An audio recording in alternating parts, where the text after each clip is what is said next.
ಮಾಡಿಕೆರೆ ಕ್ರಾಸ್ನಲ್ಲಿರುವ ಶ್ರೀ ಲಕ್ಷ್ಮೀ ನರಸಿಂಹಸ್ವಾಮಿ ಬ್ರಹ್ಮರಥೋತ್ಸವವು ಬಹಳ ಸಡಗರ ಸಂಭ್ರಮದಿಂದ ನೆರವೇರಿತು. ಚಿಂತಾಮಣಿ ನಗರದ ಹೊರವಲಯದ ಚಿಂತಾಮಣಿ ಶ್ರೀನಿವಾಸಪುರ ರಸ್ತೆಯ ಮಾಡಿಕೆರೆ ಗ್ರಾಮದಲ್ಲಿ ನೆಲೆಸಿರುವ ಪುರಾಣ ಪ್ರಸಿದ್ಧ ಲಕ್ಷ್ಮೀನರಸಿಂಹಸ್ವಾಮಿ ಬ್ರಹ್ಮರಥೋತ್ಸವವು ಅಪಾರ ಭಕ್ತರ ಸಮ್ಮುಖದಲ್ಲಿ ಸಡಗರ ಸಂಭ್ರಮದಿಂದ ನಡೆಯಿತು. ರಥೋತ್ಸವದ ಅಂಗವಾಗಿ ದೇವಾಲಯದ ಒಳಗೆ ಹಾಗೂ ಹೊರಗೆ ವಿಶೇಷವಾಗಿ ಅಲಂಕರಿಸಲಾಗಿತ್ತು. ದೂರದ ಸ್ಥಳಗಳಿಂದ ಬೆಳಿಗ್ಗೆಯೇ ಭಕ್ತರು ದೇವಾಲಯಕ್ಕೆ ಆಗಮಿಸಿ ಹಣ್ಣುಕಾಯಿ ನೀಡಿ ಪೂಜೆ ಸಲ್ಲಿಸುತ್ತಿದ್ದ ದೃಶ್ಯ ಸಾಮಾನ್ಯವಾಗಿತ್ತು. ಸಾವಿರಾರು ಜನ ಭಕ್ತರು ಸರತಿಯ ಸಾಲಿನಲ್ಲಿ ನಿಂತು ದೇವರ ದರ್ಶನ ಪಡೆದರು. ಶ್ರೀ ಲಕ್ಷ್ಮೀನರಸಿಂಹಸ್ವಾಮಿಗೆ ಹೋಮ, ಹವನ, ಹೂವಿನ ಅಲಂಕಾರ, ಅಭಿಷೇಕ, ಪ್ರಧಾನ ಪೂಜೆ, ಕಳಶ ಸ್ಥಾಪನೆ, ನವಗ್ರಹಗಳ ಪೂಜೆ, ನಾಗದೇವರ ಪೂಜೆ ಮತ್ತಿತರ ಧಾರ್ಮಿಕ ಕಾರ್ಯಕ್ರಮಗಳು ಶ್ರದ್ಧಾಭಕ್ತಿಯಿಂದ ನೆರವೇರಿದವು. ಲಕ್ಷ್ಮೀನರಸಿಂಹಸ್ವಾಮಿ ಉತ್ಸವ ಮೂರ್ತಿಯನ್ನು ಮಂಗಳವಾದ್ಯ ಮತ್ತು ವೇದಘೋಷಣೆಯಲ್ಲಿ ಶಾಸ್ತ್ರೋಕ್ತವಾಗಿ ಕರೆತಂದು ಅಲಂಕೃತ ರಥದಲ್ಲಿ ಪ್ರತಿಷ್ಠಾಪಿಸಲಾಯಿತು. ರಥದಲ್ಲಿ ಸ್ವಾಮಿಯ ಪ್ರತಿಷ್ಠಾಪನೆ ಮಾಡುತ್ತಿದ್ದಂತೆ ಭಕ್ತರ ನಾಮಸ್ಮರಣೆ ಮುಗಿಲುಮುಟ್ಟಿತು. ಅರ್ಚಕವೃಂದ ಮತ್ತೊಮ್ಮೆ ರಥದಲ್ಲಿ ವಿಶೇಷ ಅಲಂಕಾರ ಮತ್ತು ಪೂಜೆಯನ್ನು ನೆರವೇರಿಸಿದರು. ದೇವಾಲಯದ ಧರ್ಮದರ್ಶಿಗಳು ರಥೋತ್ಸವಕ್ಕೆ ಚಾಲನೆ ನೀಡಿದರು. ಸಾವಿರಾರು ಭಕ್ತರು ಅವರೊಂದಿಗೆ ಕೈಜೋಡಿಸಿ ರಥವನ್ನು ಎಳೆದು ಪುನೀತರಾದರು. ತೇರಿಗೆ ಬಾಳೆಹಣ್ಣು, ಧವನವನ್ನು ಸಮರ್ಪಿಸಿದರು. ನಂತರ ದೇವಾಲಯದ ಸುತ್ತಲೂ ಹಾಗೂ ಗ್ರಾಮದ ಜೋಡಿ ವೃತ್ತದಲ್ಲಿ ರಥ ಸಂಚರಿಸಿತು. ಸಾವಿರಾರು ಜನ ಭಕ್ತರು ರಥವನ್ನು ಎಳೆದು ನಾಮಸ್ಮರಣೆ ಮಾಡಿದರು. ರಥೋತ್ಸವದ ಮೆರವಣಿಗೆಯಲ್ಲಿ ಮಂಗಳವಾದ್ಯ, ತಮಟೆವಾದ್ಯ, ಕೋಲಾಟ, ಫಂಡರಿ ಭಜನೆ, ಜಾನಪದ ತಂಡಗಳು ಸೇರಿದಂತೆ ಹಲವಾರು ಜನಪದ ಹಾಗೂ ಸಾಂಸ್ಕೃತಿಕ ಕಲಾತಂಡಗಳು ಭಾಗವಹಿಸಿದ್ದವು. ರಾತ್ರಿ ಶ್ರೀಕೃಷ್ಣ ಪಾಂಡವ ವಿಜಯಂ ಪೌರಾಣಿಕ ನಾಟಕದ ಪ್ರದರ್ಶನ ಭಕ್ತರ ಮನತಣಿಸಿತು. ಚಿಂತಾಮಣಿ ಹಾಗೂ ಸುತ್ತಮುತ್ತಲ ಗ್ರಾಮಗಳಿಂದ ಬ್ರಹ್ಮ ರಥೋತ್ಸವದಲ್ಲಿ ಪಾಲ್ಗೊಳ್ಳಲು ಆಗಮಿಸಿದ್ದ ಸಾವಿರಾರು ಮಂದಿಗೆ ಮಜ್ಜಿಗೆ, ಪಾನಕ, ಕೋಸುಂಬರಿಯನ್ನು ವಿತರಣೆ ಮಾಡಲಾಯಿತು. ಆಗಮಿಸಿದ್ದ ಭಕ್ತರಿಗೆ ದೇವಾಲಯದಿಂದ ಅನ್ನದಾಸೋಹವನ್ನು ಏರ್ಪಡಿಸಲಾಗಿತ್ತು. ರಥೋತ್ಸವದ ಅಂಗವಾಗಿ ಮೊದಲ ದಿನ ಅಂಕುರಾರ್ಪಣೆ, ಧ್ವಜಾರೋಹಣ, ಎರಡನೇ ದಿನ ಕಲಶ ಪ್ರತಿಷ್ಠಾಪನೆ, ನಿತ್ಯ ಹೋಮ, ಶ್ರೀದೇವಿ ಭೂದೇವಿ ಸಮೇತ ಕಲ್ಯಾಣೋತ್ಸವ, ಮೂರನೇ ದಿನ ಬ್ರಹ್ಮರಥೋತ್ಸವ ನಡೆಯಿತು.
ಇದು ಕಾಡಿಗೆ ಕ್ಲಾಸಲ್ಲಿ ಶ್ರೀ ಲಕ್ಷ್ಮೀ ನರಸಿಂಹಸ್ವಾಮಿ ದೇವಸ್ಥಾನ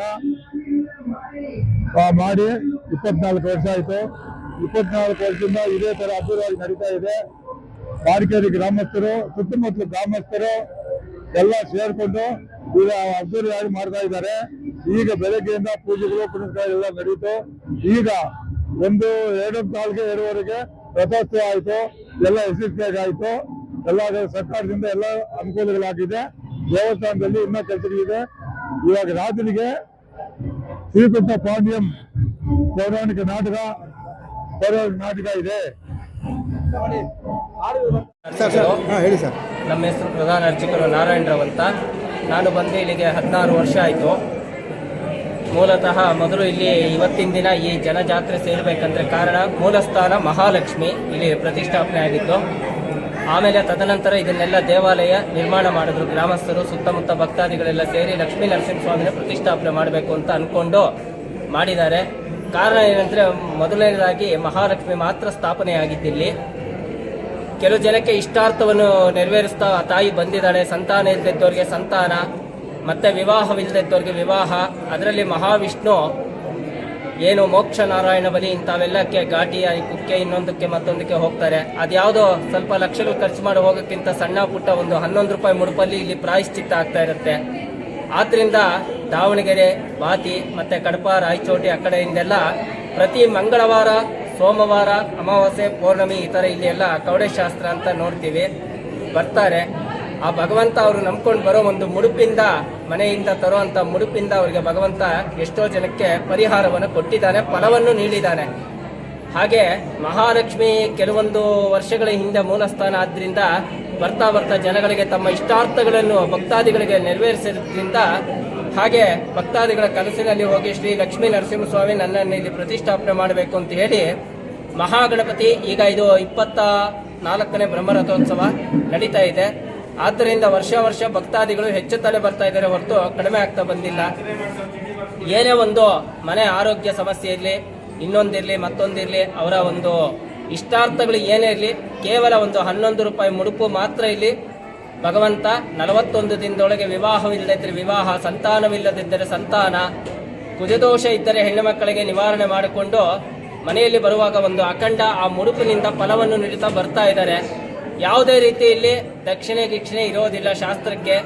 ಅವರು ಯಥಾಶಕ್ತಿಯಾಗಿ 10 ರೂಪಾಯಿ ಇಡ್ಬೋದು, 50 ರೂಪಾಯಿ ಇಡ್ಬೋದು. ಎಲ್ಲ ಕಡೆ ಬೋಲ್ಡಲ್ಲಿ 1500 ಅಂತ ಇದು ಮಾಡಿರ್ತಾರೆ. ಇಲ್ಲಿ ಯಾಕೆಂದ್ರೆ ಇದು ಮಾಡ್ತಾ ಇರೋದು ನೇರವಾಗಿ ಪ್ರತಿ ಭಕ್ತಾದಿಗಳಿಗೂ ಹೋಗುತ್ತೆ. ನಾನು 96ರಿಂದ ಮಾಡ್ತಾ ಇದ್ದೀನಿ ಮಹಾಲಕ್ಷ್ಮಿ ಇದ್ದಿದ್ದು. ತದನಂತರ ಮತ್ತೆ ಏನೋ ಭಗವಂತ ನಮ್ಮ ಕೈಲೇ ಸೇವೆ ನಡೆಸಬೇಕು ಅಂದ್ರೆ ಇದು 16ನೇ ಬ್ರಹ್ಮರಥೋತ್ಸವ ನಡೆಸ್ತಾ ಇದ್ದೀವಿ. ಯಾವುದೋ ರೀತಿ ಅಡ್ಡಿ ಆತಂಕ ಇಲ್ಲದೆ ಒಂದು ಪ್ರಾಣ ನಷ್ಟ ಇಲ್ಲದೆ ಭಗವಂತ ಇಲ್ಲಿದ್ದಾನೆ ಅನ್ನೋದು ಅದೊಂದೇ ನಂಬಿಕೆ ಭಕ್ತಾದಿಗಳಿಗೆ. ಆದ್ದರಿಂದ ಭಕ್ತಾದಿಗಳು ಅವರವರ ಕಷ್ಟ ಇಷ್ಟಗಳನ್ನು ಈಡೇರಿಸುತ್ತಾ ಪ್ರತಿ ವರ್ಷ ಹೆಚ್ಚಿನ ಸಂಖ್ಯೆಯಲ್ಲಿ ಜಾಸ್ತಿ ಆಗ್ತಾ ಇದ್ದಾರೆ ಹೊರತು ಕಡಿಮೆ ಅಂತೂ ಆಗ್ತಾ ಇಲ್ಲ. ಬಂದವರಿಗೆ ಭಕ್ತಾದಿಗಳಿಗೆ ಸುತ್ತಮುತ್ತ ಗ್ರಾಮಸ್ಥರಿಂದ ಅನ್ನ, ಆಹಾರ, ನೀರು, ಅನ್ನ ಸಂತರ್ಪಣೆ ಹಾಗೂ ಬ್ರಹ್ಮರಥೋತ್ಸವ, ಕಲ್ಯಾಣೋತ್ಸವ ವಿಶೇಷವಾಗಿ 5 ದಿನ ನಡೆಯುತ್ತೆ. 5 ದಿನ ಅಂದರೆ ಪಾಲ್ಗುಣ ಕೃಷ್ಣ ತೃತೀಯದಿಂದ ಹಿಡಿದು ಸಪ್ತಮಿವರೆಗೂ ನಡೆಯುತ್ತೆ. ಅಂಕರಾರ್ಪಣೆ, ಧ್ವಜಾರೋಹಣ, 2ನೇ ದಿನ ಕಲಶ ಸ್ಥಾಪನೆ, ರಥಾಂಗ ಹೋಮ ಹಾಗೂ ನಿತ್ಯ ಹೋಮ, ಮತ್ತೆ ಸಂಜೆ ವೇಳೆ 2ನೇ ದಿನ ಕಲ್ಯಾಣೋತ್ಸವ. ಸುಮಾರು ಒಂದು 200-300 ಜನ ಭಕ್ತಾದಿಗಳಿಂದ ನಡೆಯುತ್ತೆ ಕಲ್ಯಾಣೋತ್ಸವ ಅನ್ನೋದು. ತುಂಬ ಅದ್ದೂರಿಯಾಗಿ ನಡೆಯುತ್ತೆ. ಲಕ್ಷ್ಮೀ ನರಸಿಂಹಸ್ವಾಮಿ ಹಾಗೂ ಶ್ರೀದೇವಿ ಭೂದೇವಿ ಸಮೇತರಾಗಿ ಇರುವ ವರಾಹಸ್ವಾಮಿಯವರಿಗೆ ಕಲ್ಯಾಣೋತ್ಸವ ಅಂತ ನಡೀತಾರೆ. ಹಾಗೆ 3ನೇ ದಿನ ಬ್ರಹ್ಮರಥೋತ್ಸವ ಅಂತ ನಡೆಯುತ್ತೆ. ಸಂಸ್ಕೃತ ಕಾರ್ಯಕ್ರಮಗಳು, ಮತ್ತೆ ಬಂದು ಕೋಲಾಟ, ಅನ್ನ ಸಂತರ್ಪಣೆ, ಸುಮಾರು 5000ದಿಂದ 6000 ಜನದವರೆಗೆ ಈ ಕಷ್ಟ ಕಾಲದಲ್ಲೂ ಕೂಡ ಭಕ್ತಾದಿಗಳು ಭಗವಂತನ ಕೈ ಬಿಡದಿಲ್ಲ. ಯಾಕೆಂದ್ರೆ ಅವ್ರ ಇಷ್ಟಾರ್ಥವನ್ನು ನೆರವೇರಿಸ್ತಾ ಇದ್ದಾರೆ. ಆದ್ದರಿಂದ ಭಕ್ತಾದಿಗಳು ಅದೇ ಒಂದು ಉತ್ಸಾಹದಲ್ಲಿ ಬರ್ತಾ ಇದ್ದಾರೆ. ಭಗವಂತ ಮಾಡಿಕೆರೆ ಕ್ಲಾಸಲ್ಲಿ ಇದ್ದಾರೆ ನರಸಿಂಹಸ್ವಾಮಿ ಅಂತ ಬರ್ತಾ ಇದ್ದಾರೆ. ಅವ್ರ ಇಷ್ಟಾರ್ಥ ನೀಡ್ತಾರೆ. ಪ್ರತಿಯೊಬ್ಬರು ಏನೇ ಕಷ್ಟ ಇರಲಿ, ಕಾರ್ಪಣ್ಯ ಇರಲಿ, 11 ರೂಪಾಯಿ ಬರುವಾಗ ಮುಡುಪನ್ನು ಕಟ್ಟಿಕೊಂಡು ದಯವಿಟ್ಟು ಬನ್ನಿ. ಮಾಮೂಲು ದಿನದಲ್ಲಿ ಬರಬೇಡಿ. ಪ್ರತಿ ಮಂಗಳವಾರ 12 ಗಂಟೆ ಒಳಗೆ ಸಂಜೆ 5 ಗಂಟೆಗೆ ಬನ್ನಿ. ಕವಡೆ ಶಾಸ್ತ್ರ ನೋಡಿ. ದಕ್ಷಿಣೆ ಇಷ್ಟು ಅಷ್ಟು ಅಂತ ಇಲ್ಲ. ನೀವು 50 ಇಡ್ಬೋದು, 100 ಇಡ್ಬೋದು. ನಮ್ಮ ಜೀವನ, ನಮ್ಮ ಹೊಟ್ಟೆಪಾಡು. ನಾವು ಓಪನ್ ಆಗಿ ಹೇಳ್ತಾ ಇದ್ದೀವಿ. ನಿಮ್ಮ ಶಕ್ತಿ ನಿಮಗೆ ಇಷ್ಟ ಆಗಿ ಎಲ್ಲ ಭಗವಂತ ಒಳ್ಳೇದು ಮಾಡಿದ್ನ. ನಮಗೆ ಕಿರೀಟ ಬೇಡ, ಬೆಳ್ಳಿ ಬೇಡ, ಬಂಗಾರ ಬೇಡ, ದೇವ್ರಿಗೊಂದು ಅಭಿಷೇಕ, ಇಷ್ಟೇ ನಾವು ಕೇಳೋದು. ಸಂತೋಷ.